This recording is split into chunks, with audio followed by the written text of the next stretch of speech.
Le soleil n'est pas encore levé, mais la lumière s'allume chez Adam. Adam, c'est pas fini, viens là.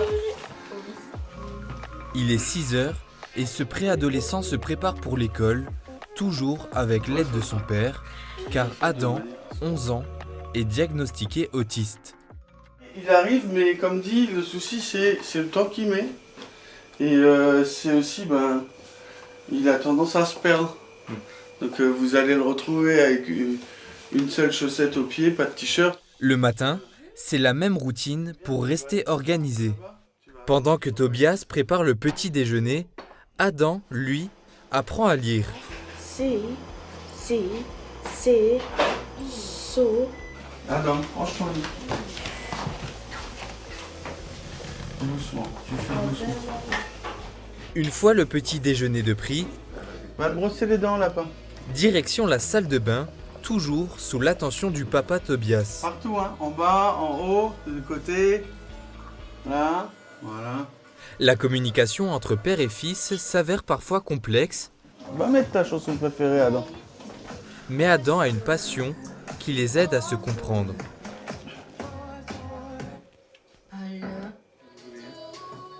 Il aime beaucoup la musique, c'est quelque chose qui lui permettra d'être créatif plus tard.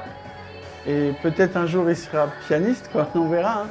Mais c'est des choses où on n'a pas besoin de parler. Et mon fils, il n'a pas besoin de parler en fait. On aimerait bien qu'il parle, mais lui, il n'en a pas besoin. Adam est le deuxième enfant d'une fratrie de 3 garçons. Il est actuellement en classe de CE2 et aujourd'hui, c'est carnaval à l'école. Tu viens, tu mets le déguisement?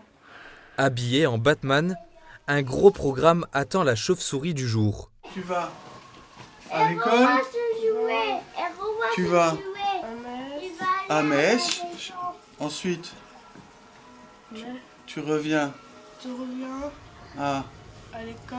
Adam a à peine le temps de profiter de l'école qu'un taxi vient le récupérer en pleine matinée pour ses rendez-vous médicaux. Voilà, et tu restes sage, hein? À tout à l'heure, hein?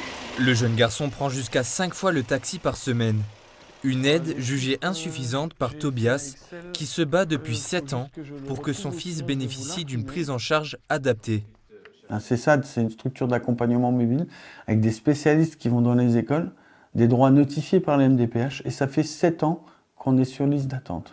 Parce que 7 ans sur une scolarité, chez un enfant standard, ça pose déjà des sacrés problèmes. Si vous n'êtes pas scolarisé comme il faut pendant 7 ans, je fatigue beaucoup, hein, c'est difficile. Alors, le Forbachois décide d'attaquer en justice, notamment l'État, pour défaut de prise en charge. Une cagnotte a été ouverte pour couvrir les frais d'avocat qui s'élèvent à 10 000 €. Mais le papa n'en reste pas là. Il est en train de créer une association pour les familles dans la même situation que lui et en a profité pour lancer une pétition pour créer un service spécialisé pour l'accompagnement d'enfants autistes. Ce que je veux obtenir, c'est la liquidation des droits pour les enfants en situation de handicap, en particulier les enfants autistes. Sur les 75 000 habitants de la communauté d'agglomération Forbach-Port-de-France, 775 personnes sont déclarées autistes.